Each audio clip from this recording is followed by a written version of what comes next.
사회적으로 핫한 이슈를 키워드로 알아보는 핫키워드 시간입니다. 함예진 캐스터 안녕하세요. 안녕하세요. 네, 날이 급격하게 추워졌습니다. 눈과 비구름이 지난 뒤로 강한 한기가 밀려들고 있는데요.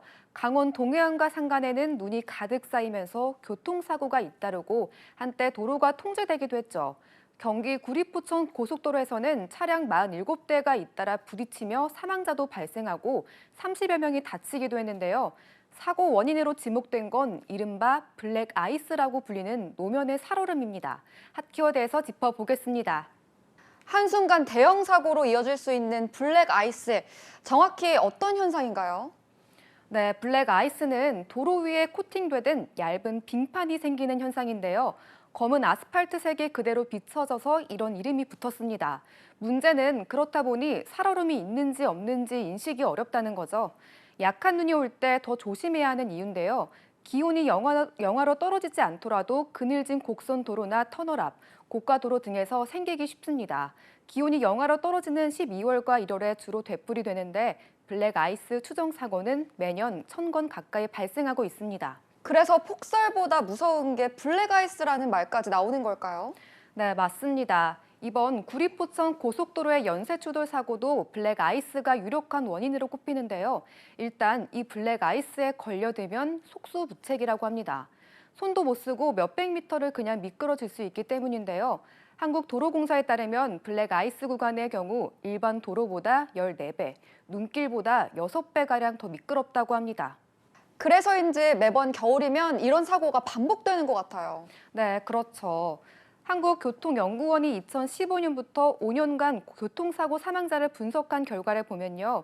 눈이 쌓인 도로보다 오히려 숨진 사람이 3.7배나 많았는데요. 도로 위 암살자라는 무시무시한 별명이 허언은 아닌 셈입니다. 그래서 이런 위험 방지를 위해서 제설 작업을 계속하지 않습니까?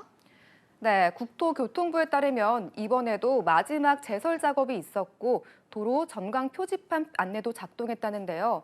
문제는 제설 작업을 했더라도 눈 밑에 있는 얼음은 아직 사라지지 않을 수 있다는 점입니다. 운전자로서는 눈만 치웠다고 해서 안전한 게 아니고 오전에 약간 녹으면서 또 밤이 되면서 얼었기 때문에 그 위험은 계속 살아있는 거죠. 근본적으로 이런 블랙 아이스 구간 발생을 줄일 수 있는 방법이 없는 걸까요? 네, 블랙아이스가 상습적으로 발생하는 도로 밑엔 열선을 깔아 사고를 방지하는 방법이 가장 최선책으로 꼽히는데요. 하지만 100m의 설치비만 3억 원이 넘다 보니 현실적으로 모든 도로에 설치하는 건 불가능합니다. 게다가 일반 도로가 아닌 고속도로에 설치하는 건 훨씬 제약이 클 수밖에 없다고 합니다. 무거운 중차량이 많이 다니는 고속도로에는 그 무게 하중을 열선이 견디기 어렵기 때문입니다. 견디기 쉽게 더 깊게 파묻으면 열선 효과가 떨어질 수밖에 없고요. 네, 그렇다면 결국은 개개인이 더 조심하는 게 가장 빠른 방법일 것 같은데요. 눈으로는 구분이 어렵다고 했는데 알아챌 방법이 따로 있는 건가요? 네, 눈길 운전하다 차량 제동이 마음대로 되지 않는다면 블랙 아이스를 의심해야 합니다. 일단 브레이크를 짧게 여러 차례 밟으면서 속도를 줄이는 것이 최우선인데 일명 펌핑 브레이크입니다.